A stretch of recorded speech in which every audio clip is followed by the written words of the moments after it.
Hello everyone.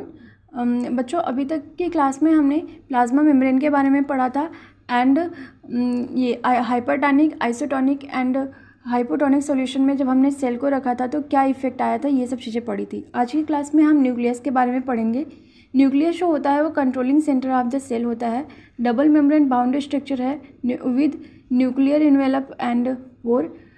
फिर contain DNA, heredity material, coordinate activities such that cell division, protein synthesis and growth ETC. ये एक structure है जिसके अंदर, ये सेल की स्ट्रक्चर है जिसके अंदर न्यूक्लियस है। न्यूक्लियस की ये मेम्ब्रेन हो गई, ये न्यूक्लियर पोर है जहाँ पे डीएनए सारे उलझे हुए पड़े हैं, ठीक है। और यहाँ पे न्यूक्लियोलस है जो कि स्फेरिकल स्ट्रक्चर होता है in the cell, in the nucleus, जो आगे राइबोसोम एंड आरएनए की सिंथेसिस करता है, ठीक। अब हम डीएनए के बारे में पढ़ेंगे। Deoxyribose nucleic acid. डीएनए जो होता है that is thread like structure present in the nucleus, carries all the information about the structure and function of an organism, inherit pass from one generation to another generation, ठीक है।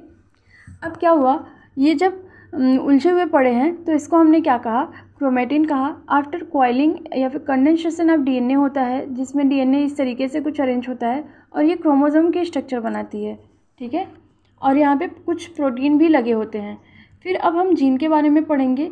Gene segment या part of DNA होता है that carries information for the particular character, ठीक है। Human DNA की length जो होती है 2.2 मीटर होती है।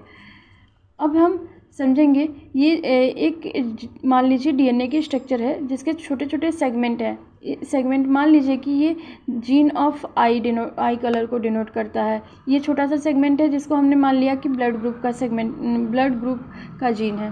तो सेगमेंट ऑफ डीएनए जो होता है उसको जीन कहते हैं। अब हम डीएनए एंड आरएनए में डिफरेंस देखेंगे। डीएनए का फुल फॉर्म होता है डीऑक्सीराइबोज न्यूक्लिक एसिड, आरएनए का फुल फॉर्म होता है राइबोज न्यूक्लिक एसिड। डीएनए जो होता है वो डबल स्ट्रैंडेड स्ट्रक्चर होता है and RNA single stranded structure होता है।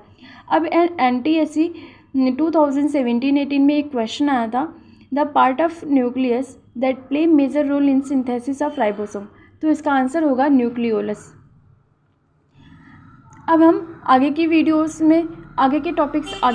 में कवर करेंगे। मिलते हैं नेक्स्ट सेशन में, तब तक के लिए धन्यवाद।